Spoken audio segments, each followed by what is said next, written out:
desde el infierno. Me da gusto darle la bienvenida desde el infierno. Soy Gilberto Pérez Castillo y lo invito a que nos acompañe durante la próxima hora en este programa que C7 Multiplataforma dedica al análisis de lo que pasa en la política nacional.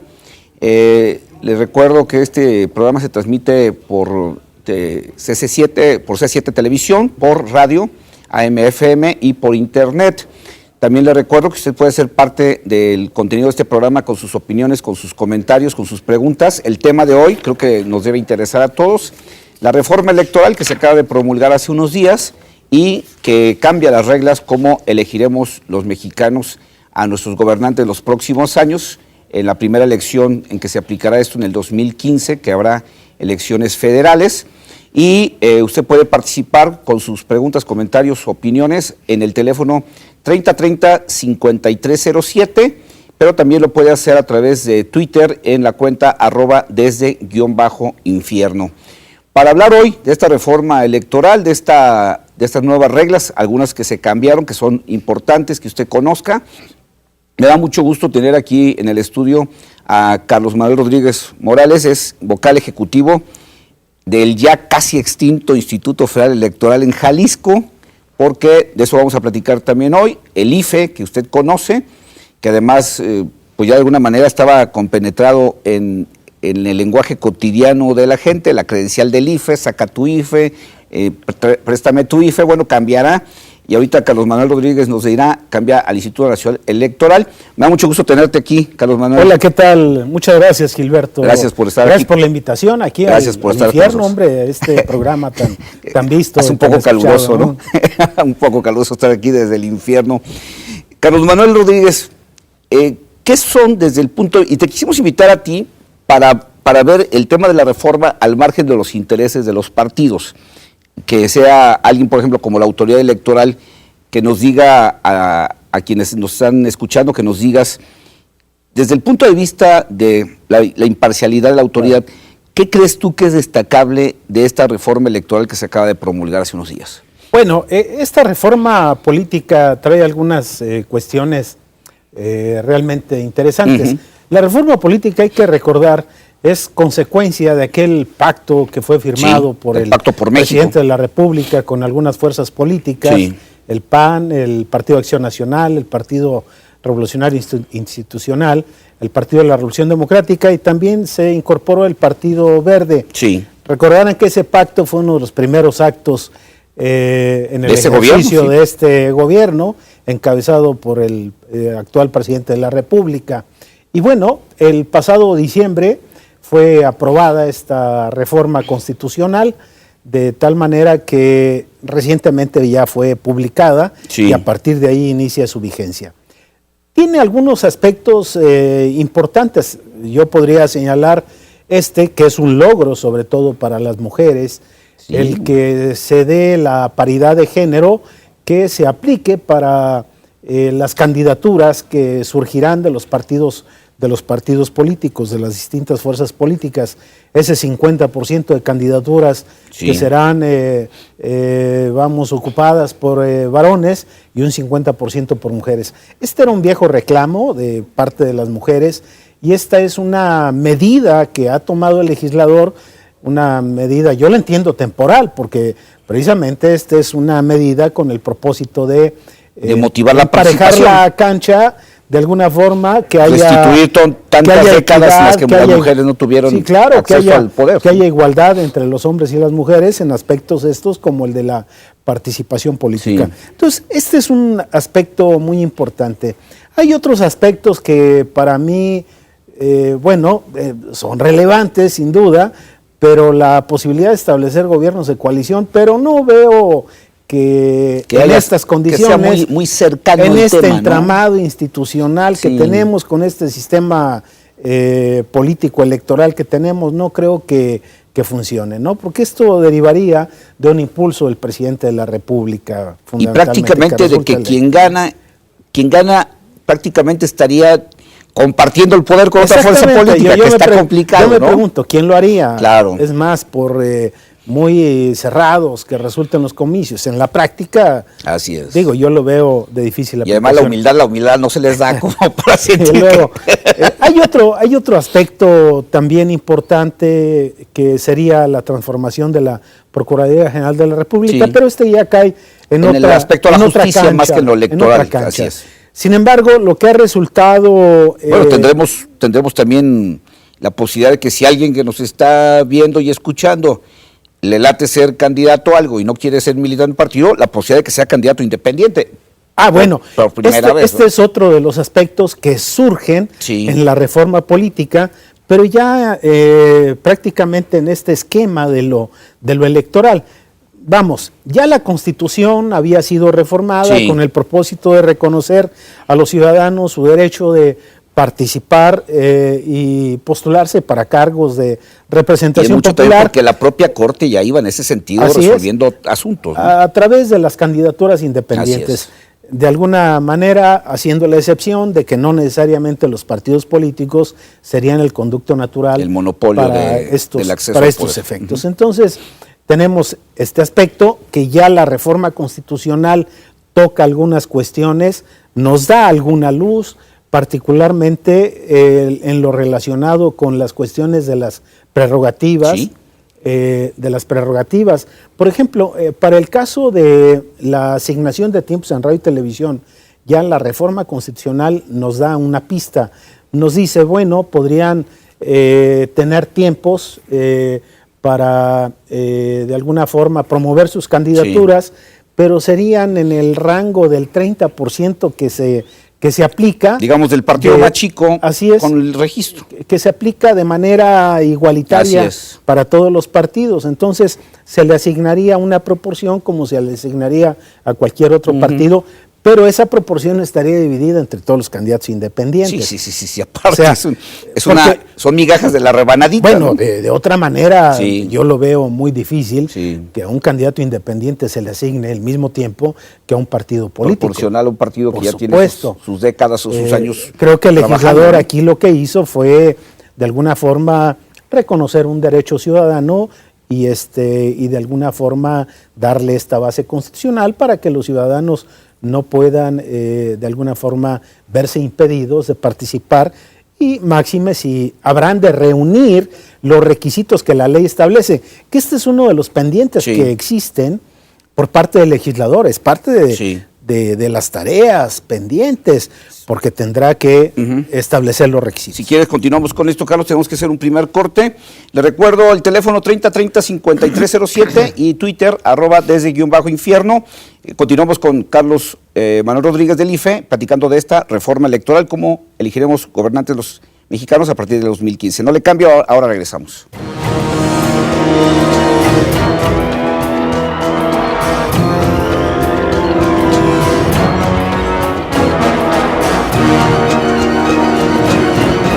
Desde el infierno.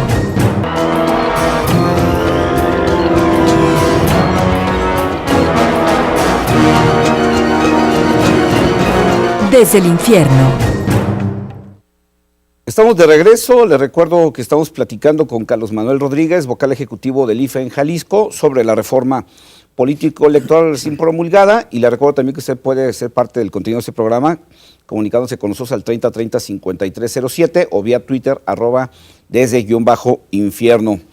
Carlos Manuel, señalabas una parte importante de esta reforma es la transformación del hoy conocido Instituto Federal Electoral, o IFE, por el Instituto Nacional Electoral. Así es. Yo diría que este es uno de los aspectos más destacados, cuando no el más destacado, digamos, de la reforma política. Con claridad, aparte de nomás cambiarle el nombre, ¿qué tendría de trascendencia la reforma? Bueno, hay que retomar un poquito los antecedentes, ¿no?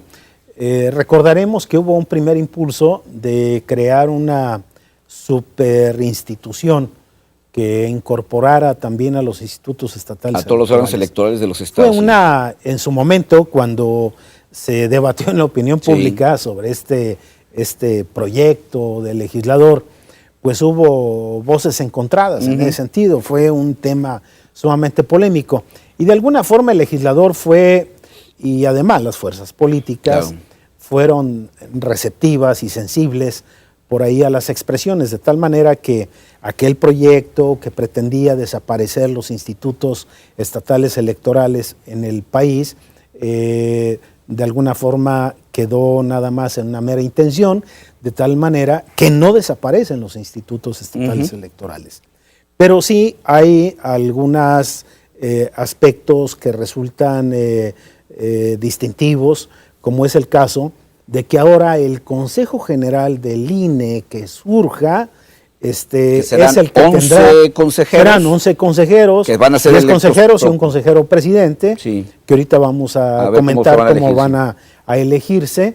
Ellos serán los que tendrán la capacidad, la facultad de designar o remover a miembros de los consejos generales de los institutos estatales electorales. Entonces, una de las tareas pendientes que tendrá de inmediato el Consejo General del Instituto Nacional Electoral será el de designar a todos los consejeros electorales que forman parte de los órganos directivos de los digamos que institutos si bien electorales. no asimila la estructura, sí es corresponsable de los institutos desde el momento que Así es, designa a de los tal consejos. manera que le resta esta facultad que antes tenían las legislaturas de los estados para designar a estos funcionarios, y la ley se la otorga al Consejo General del Instituto Nacional de Elecciones.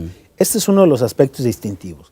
Hay otro aspecto también muy importante de la reforma política, de la reforma electoral, que radica precisamente en el establecimiento de competencias que tendría el INE y los institutos electorales de los estados. De tal manera que en estas competencias nos encontramos por ahí que el legislador dice, estas serán facultades del Instituto Nacional Electoral aplicables para procesos electorales locales y para procesos electorales federales. Y enlista toda una serie de atribuciones. Y una de las que me llama la atención es el de la capacitación electoral. Y luego determina también una serie de facultades que son exclusivas para los procesos electorales federales, que ya las conocemos, las tareas del Registro Federal de Electores, la documentación electoral, etcétera, etcétera. Y establece también una relación de las facultades que tendrá él y los institutos estatales electorales, que son prácticamente las que tienen actualmente. Nomás digamos que les quitan la capacitación. Le agrega, formalmente les quita la capacitación, pero el legislador da otra vía, voy para allá. Pero le agrega una de las facultades a los institutos electorales, que es el de la educación cívica. Si antes la educación cívica radicaba esta tarea en el Instituto Federal Electoral, hoy se le asigna. Vamos a ver en la legislación secundaria cómo regularán este aspecto, de tal manera que la educación cívica no vaya a resultar un proyecto fragmentado y que sí obedezca a líneas, a políticas nacionales, que esto es una parte muy sensible y muy importante. Pero en esta reforma política, el legislador establece la capacidad, la facultad del INE para el efecto de delegar tareas a los institutos electorales, como sería el caso de la capacitación electoral. Podría decir, adelante, si bien es cierto, la Constitución me permite que yo te la delegue, te la dejo, desarrolla tú tus procesos electorales. Pero también está la posibilidad de que un Estado pueda decidir entregar al Instituto Electoral toda la elección. Estos son dos aspectos. Puede ser a través de un convenio, que yo veo difícil que se dé, que esta ya era una hipótesis legal contenida en la anterior legislación, ¿sí?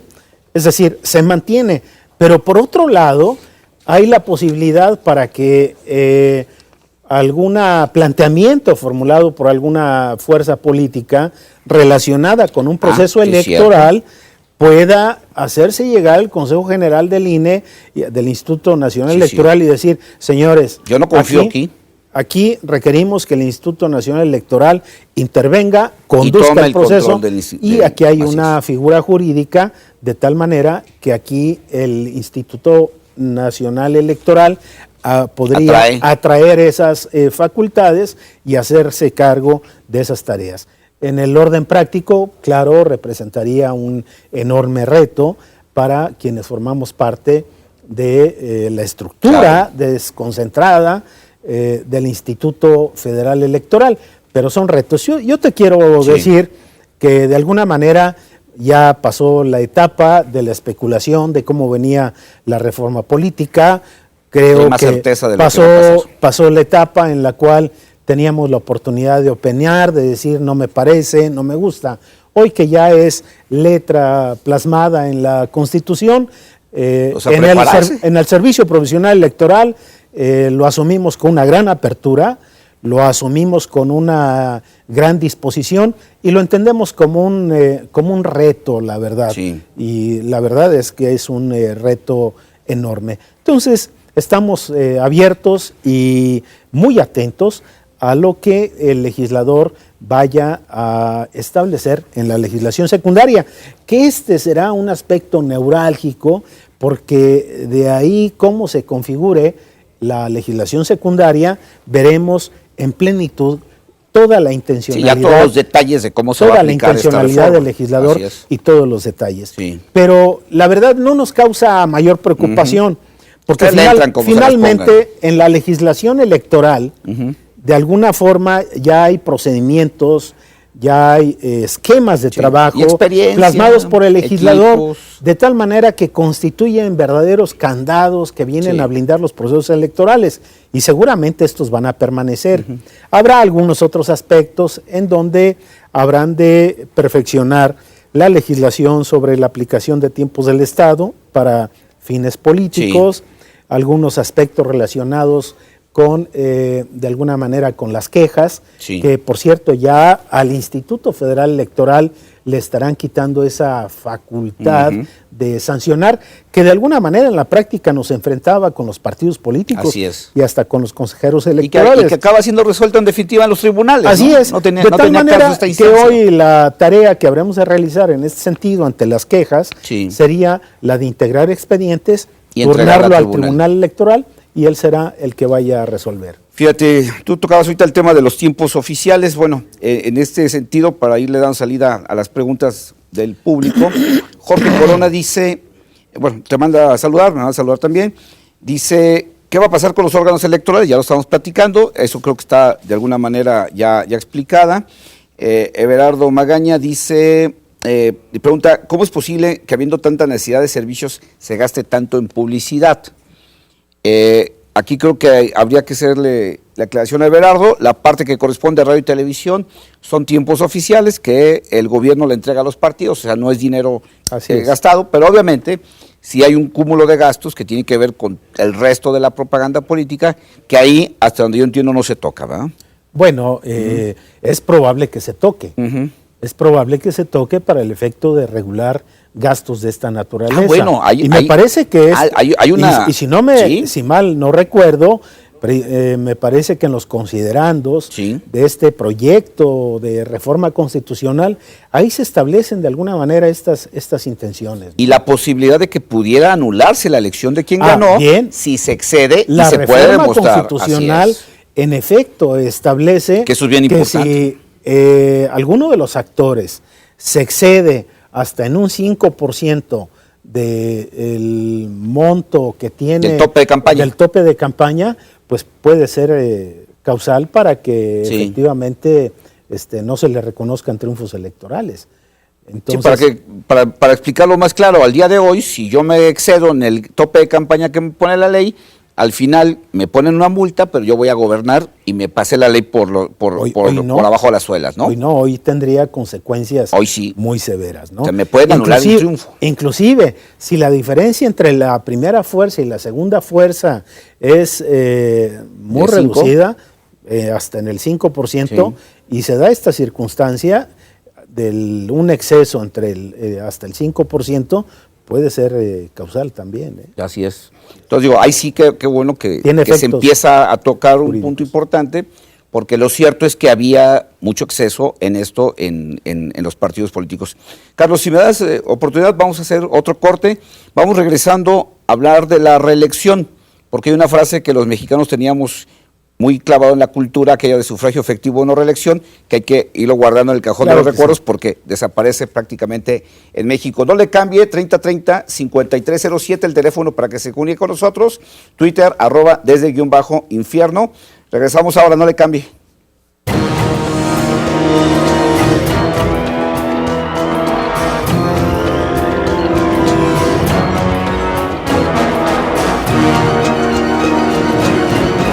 Desde el infierno.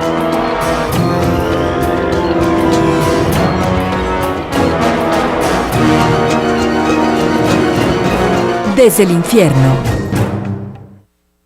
Estamos de regreso aquí Desde el Infierno. Les recuerdo, soy Gilberto Pérez Castillo y está con nosotros Carlos Manuel Rodríguez Morales, vocal ejecutivo del Instituto Federal Electoral en Jalisco. Estamos hablando de la reforma electoral, estos cambios en las reglas de cómo vamos a elegir los mexicanos a nuestros gobernantes en las próximas elecciones. Les recuerdo el teléfono 3030-5307 y vía Twitter @desde_infierno. Carlos Manuel, los mexicanos, prácticamente todos los que estamos vivos, crecimos bajo esta frase que nos enseñaron en la escuela y repetimos y veíamos en los oficios, en toda la correspondencia oficial: sufragio efectivo, no reelección. No reelección. Bueno, pues al parecer habrá que mochar la frase, y en este país, después de décadas de vivir bajo la idea de la no reelección, hay yo diría, una adecuación a lo que está pasando ya en la vida real, en la vida moderna de México, y se abre a partir, no de esta elección del 2015, del 18, la reelección, pero creo que es un paso importante. En México vamos a vivir, después de muchos años, prácticamente todo el siglo XX y parte y todo lo que llevamos del siglo XXI, estos 14 años, vamos a vivir por primera vez la reelección en México. Bueno, sí, sin embargo, queda intocado ese principio de sufragio efectivo, no reelección, para el caso de la elección del presidente de la República. Y gobernadores de los estados. Y de los gobernadores de los estados. Esto es así precisamente porque esto tiene una enorme carga simbólica e histórica,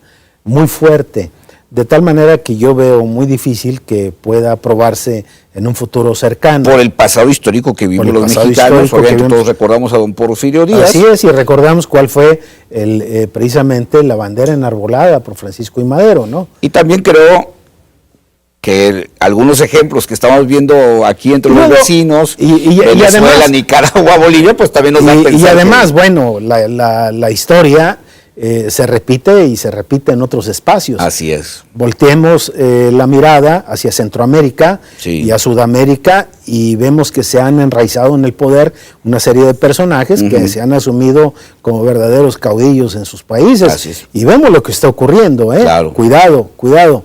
Entonces, me parece que fue una buena decisión no meter la presidencia. Una buena decisión, no ni siquiera poner a discusión este asunto de la reelección del presidente de los Estados Unidos mexicanos, que en teoría en una democracia sería factible, pero aquí en nuestro país hay... Para ser claro, se van a poder elegir senadores de la República, diputados federales, presidentes municipales, regidores, y diputados locales. Lo que serían diputados locales. Claro, esto ya en el orden local, que por cierto, las legislaturas de los estados deben darse también a la tarea ya de ir actualizando, adecuando su legislación a lo establecido en esta reforma constitucional, de tal manera que también tienen ahí tareas pendientes. Ahora, ¿hasta cuántos años habría de darse la reelección? Estaríamos hablando de 12 años, para la posibilidad de 12 años para diputados y senadores, es decir, 2 periodos para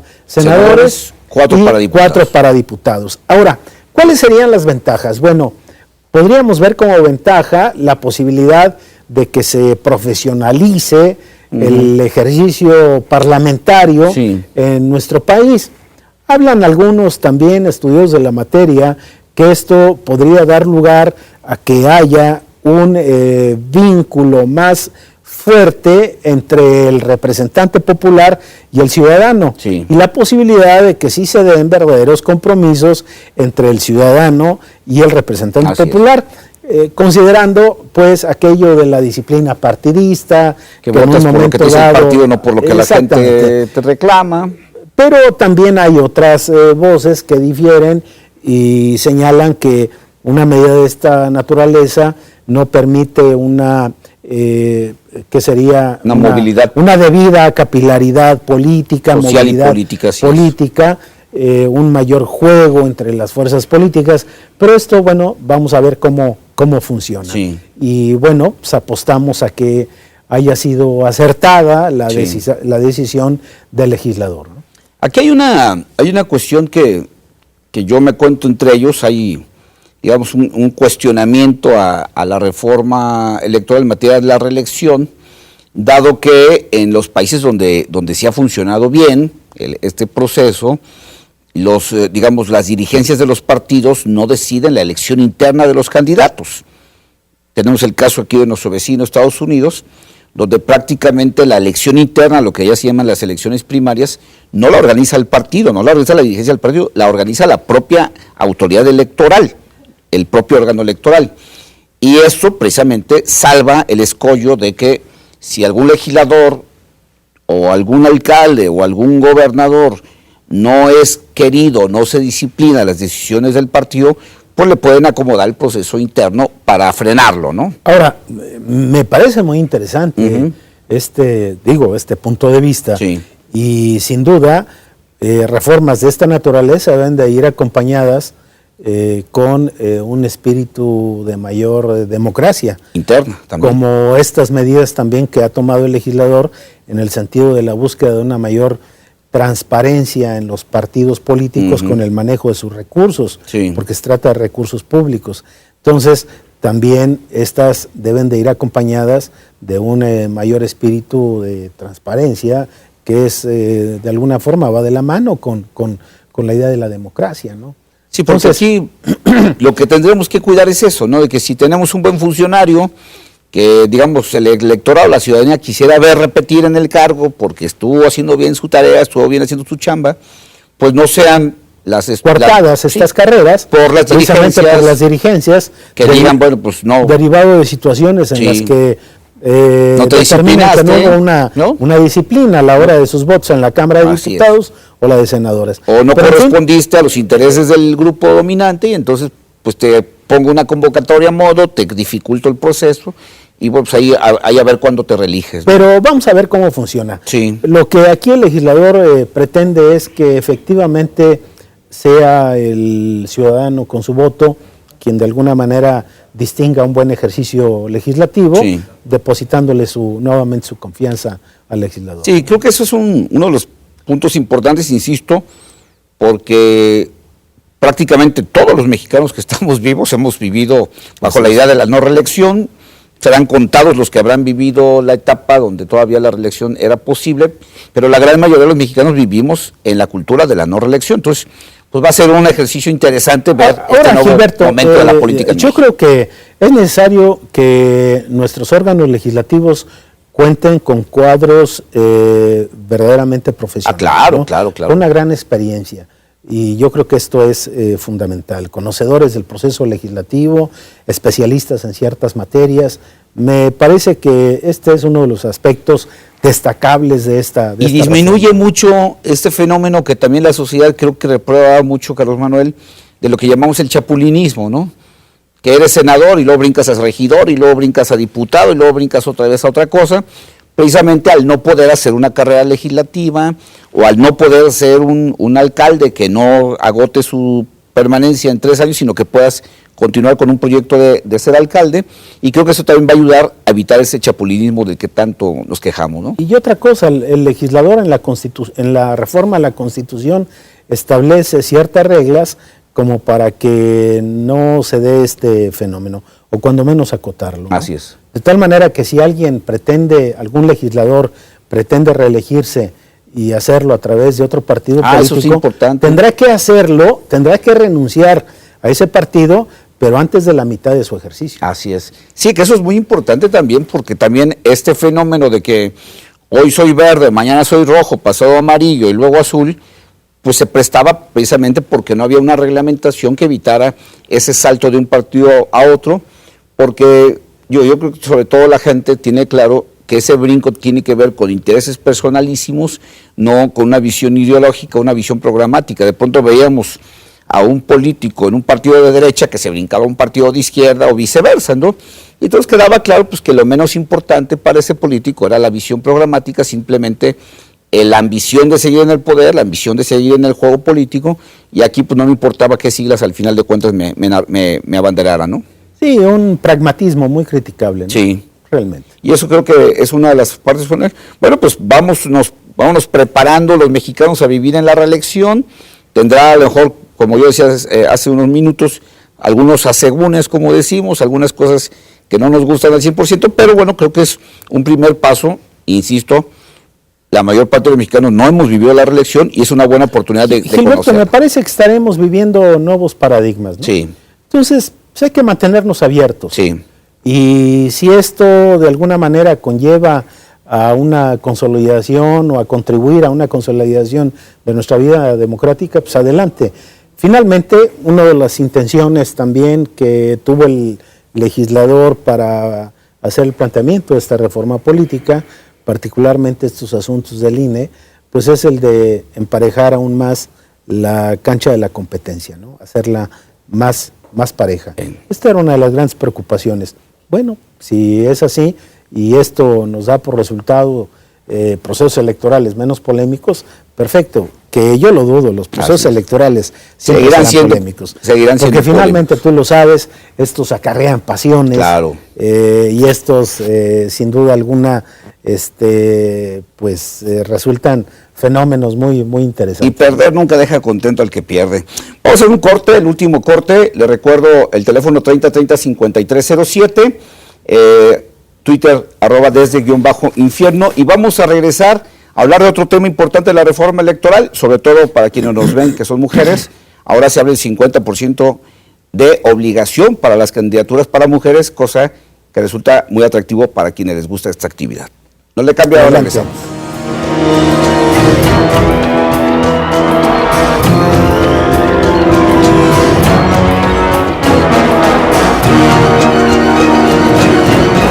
Desde el infierno.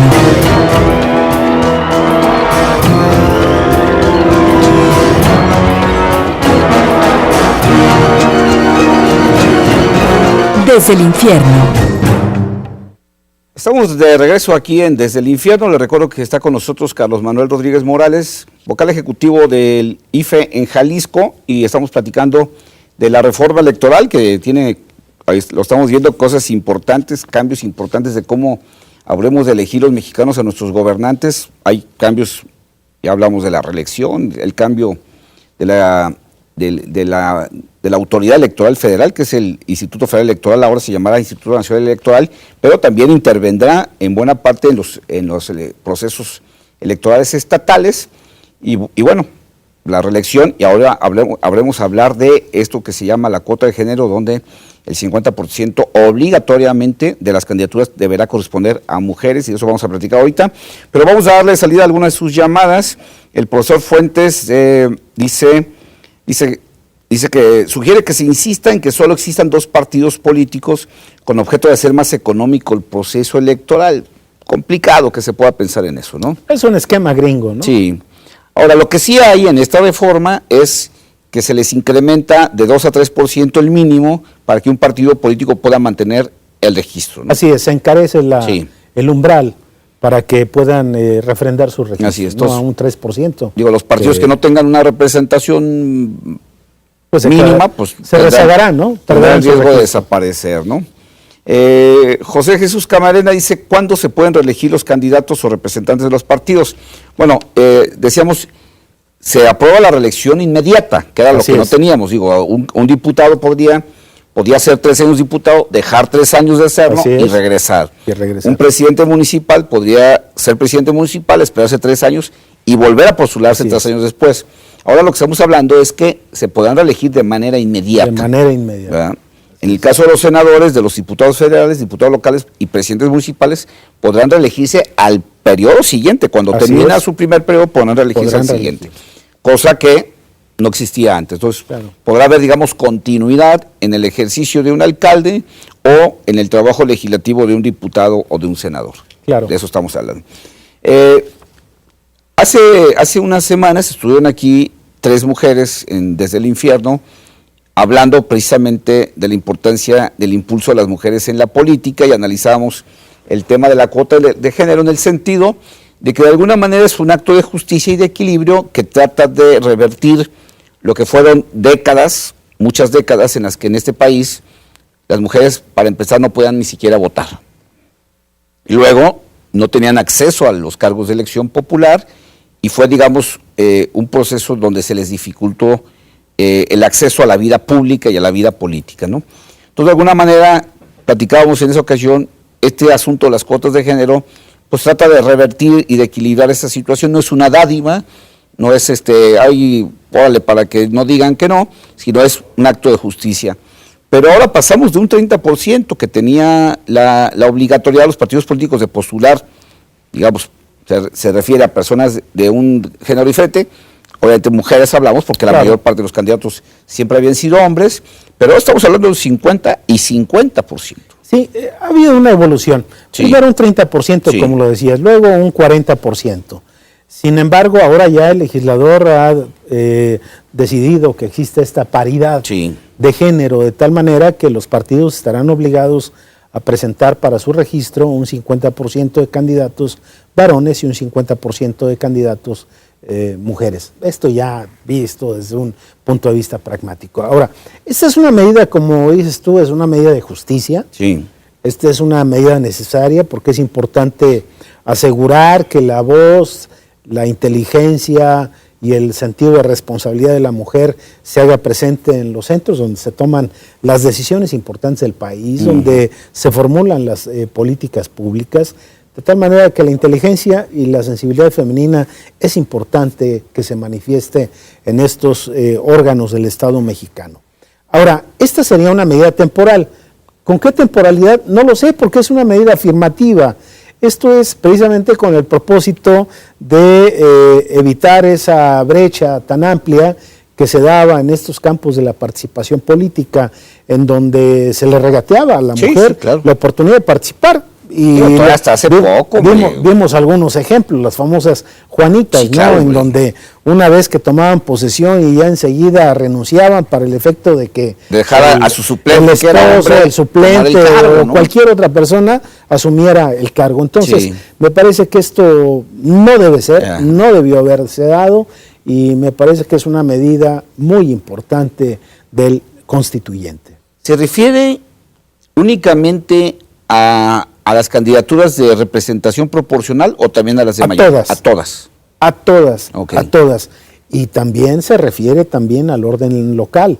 De tal manera que también aquí los legisladores locales deben de tomar nota de este dispositivo constitucional. Y hay que señalar, Carlos, una cosa que es muy importante, porque de este regateo del que tú hablas, pues recordemos, por ejemplo, que hace tiempo, cuando empezó precisamente el tema de la cuota de género, se decía, deberán tener el 30% de candidaturas, ¿no? Así es. Y todos los partidos mañosamente les daban el 30%, pero en suplencias, ¿no? En las suplencias. Y luego después se las daban como propietarias, pero las listas al final, cuando sabían que no les tocaba, ¿no?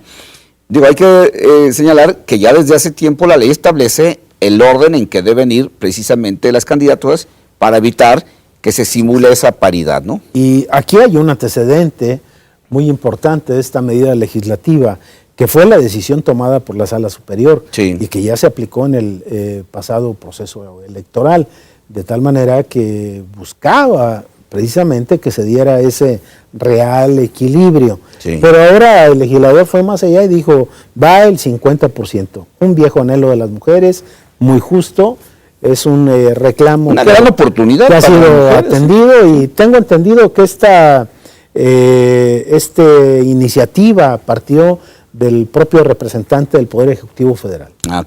Pues es una muy buena noticia, creo, una gran oportunidad para las mujeres en México, y ojalá que la aprovechen para precisamente generar este desarrollo político para lo que está hecho esta reforma. Ahora, yo te quiero decir que las mujeres ocupan la mayor parte de lo que sería el padrón electoral. Padrón, claro. Son una mayoría. Así es. Y bueno, y aprovechando la oportunidad que tocamos el tema, yo quiero decirles que la siguiente semana seguramente surgirá ya la convocatoria aprobada por la Junta de Coordinación Política para todos aquellos ciudadanos que pretendan aspirar al cargo de consejeros electorales del Instituto Nacional Electoral, para que estén pendientes. Y estamos hablando de hombres y mujeres. Así es. Y creo que, 11 espacios. y en el país y en todas las entidades hay mujeres muy inteligentes, claro, que tienen el perfil, que tienen la capacidad. Yo te quiero dar la experiencia que he vivido en estos días, que me ha tocado entrevistar a mujeres que aspiran a ocupar cargos del servicio profesional electoral, y la verdad encuentro perfiles muy elevados, con una gran capacidad, la verdad con una formación muy sólida, y que sin duda alguna quienes vayan a resultar designadas por el Consejo General para ocupar cargos dentro del servicio profesional electoral todavía del IFE, pues la verdad que van a ser cuadros muy valiosos. Pues muy interesante. Carlos, yo creo que ahora que se aterriza en la legislatura ya particular, la legislatura ya reglamentaria de estas reformas, porque quiero pensar, ustedes están haciendo un esfuerzo y una promoción para que la gente cambie su credencial del IFE. Así es. Quiero pensar que la credencial todavía tendrá una vigencia una vez que se convierta en INE, ¿no? Sin duda. ¿Verdad? Sin duda. O sea, no es como para que la gente diga, pues me espero, ¿no? No. Estamos hablando de un universo de 84 millones de credenciales que corresponden a ciudadanos que están en lista nominal, ciudadanos credencializados. Entonces, no podríamos pensar en un cambio inmediato. Así es. Quizá podría hacerse el esfuerzo, pero esto ya será decisión de los que integren el próximo Consejo General del Instituto Nacional Electoral. Y bueno, yo considero que en tanto no se resuelva la credencial del IFE, aunque diga IFE, seguirá siendo válida, seguirá siendo vigente, y ya en su momento se harán adecuaciones para contar con el nuevo logotipo de esta nueva institución, en que se transformará el Instituto Federal Electoral. No es que muera el IFE, se transforma, y en este sentido yo quiero decirte que el legislador ha determinado que quienes formamos parte del Instituto Federal Electoral pasaremos, tanto el servicio profesional como personal administrativo, pasaremos automáticamente a formar parte del Instituto Nacional. Qué bueno, eso es una buena noticia, porque también pues sería absurdo y ridículo que llegaran a hacer un borrón y cuenta nueva. No, se daría una inestabilidad terrible para la en este sentido. Son muchos años de experiencia, de formación, de capacitación, que sería absurdo que hicieran un borrón y cuenta nueva, porque es una nueva institución. Por supuesto, ¿no? Yo creo que es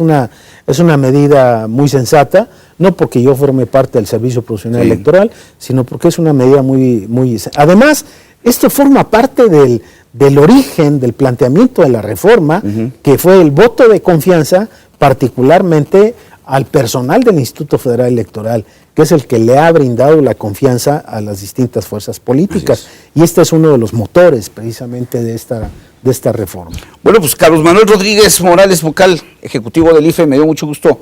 El tema de la reforma electoral siempre es muy amplio. Creo que valdrá la pena invitarte luego, ya cuando tengamos todas estas leyes reglamentarias, para venir a desmenuzar ya cómo queda en concreto cada una de estas figuras. Creo que son algunas relevantes, históricas para los mexicanos, y pues te agradezco que nos hayas acompañado. Muchas gracias, Gilberto, por esta amable invitación y la oportunidad que nos brindas para poder compartir puntos de vista con los ciudadanos en relación a este tema tan sensible, ¿no? Pues muchas gracias, y gracias a usted que nos acompañó durante esta hora. Nos vemos la próxima semana.